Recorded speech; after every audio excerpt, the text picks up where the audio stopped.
ভর্তা তো আপনারা অনেক খেয়েছেন। আজ আমি আপনাদের সাথে একটা ভীষণ মজাদার ভর্তা রেসিপি শেয়ার করছি, যেটা হচ্ছে ঝিঙ্গে ভর্তা। এই ভর্তাটা এতটাই টেস্টি যে একতলা ভাত নিমেষেই শেষ হয়ে যাবে। তাহলে চলুন কথা না বাড়িয়ে আপনাদের সাথে আজকের রেসিপিটা শেয়ার করি। ঝিঙ্গে ভর্তা তৈরি করার জন্য আমি এখানে দুটো ঝিঙ্গে নিয়েছি, আর ঝিঙ্গের উপরে যে কুশাটা ছিল ওইটা আমি ফেলে দিয়েছি। তারপরে যে ঝিঙ্গের সামনে পিছনে যে দুটো অংশ ছিল ওই টুকরোগুলো আমি ফেলে দিয়েছি। এখন একটা নাইফ দিয়ে ঝিঙ্গেগুলোকে ছোট ছোট টুকরো করে কেটে নিচ্ছি।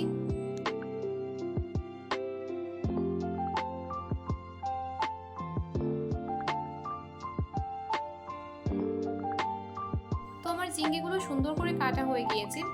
এখন এখানে একটা ব্লেন্ডারে জার নিয়েছি, আর এই জারের মধ্যে কেটে রাখা ঝিঙ্গেগুলো দিয়ে দিচ্ছি। এখন এর মধ্যে দিয়ে দিচ্ছি 4 থেকে 5 কোয়া রসুন, 4 থেকে 5টা কাঁচামরিচ, দিয়ে দিচ্ছি 2 থেকে 3 টুকরো রসুন। এখন এটাকে ঢাকনা দিয়ে ঢেকে ভালো করে ব্লেন্ড করে নেব। চুলায় একটি প্যান বসিয়ে নিয়েছি, তারপর এর মধ্যে দিয়ে দিলাম পরিমাণ মতো সরিষার তেল। তেলটা যখন গরম হয়ে গিয়েছে তখন আমি এর মধ্যে দিয়ে দিলাম শুকনো মরিচ।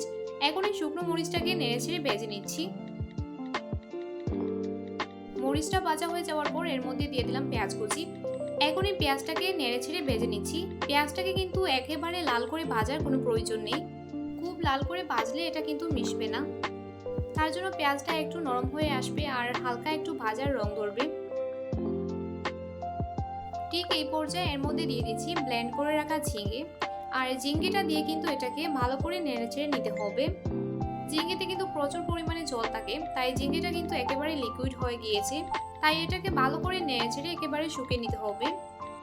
দিয়ে দিলাম এর মধ্যে পরিমাণ মতো লবণ আর সামান্য পরিমাণ হলুদ গুঁড়ো। এখন সবকিছুকে একসাথে ভালো করে নেড়েচেড়ে কষিয়ে নিচ্ছি। ঝিঙ্গেতে প্রচুর পরিমাণে পানি আছে, এটাকে অনবরত কিছু সময় নেড়েচেড়ে নিতে হবে, যাতে ঝিঙ্গেতে যে পানিটা আছে ওইটা পুরোপুরি শুকিয়ে যায়।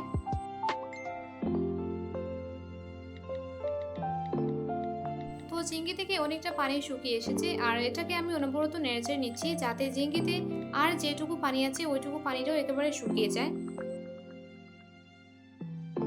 যখন দেখবেন ঝিঙ্গেটা কড়াই থেকে উঠে আসছে, তার মানে আমাদের ভর্তাটা কিন্তু একদম তৈরি করা হয়ে গিয়েছে। সবশেষে এর উপর দিয়ে দিলাম ধনেপাতা কুচি। ধনেপাতা দেওয়ার পর সবকিছুকে একসাথে ভালো করে কিছুক্ষণ নেড়েচেড়ে এটাকে নামিয়ে নেব।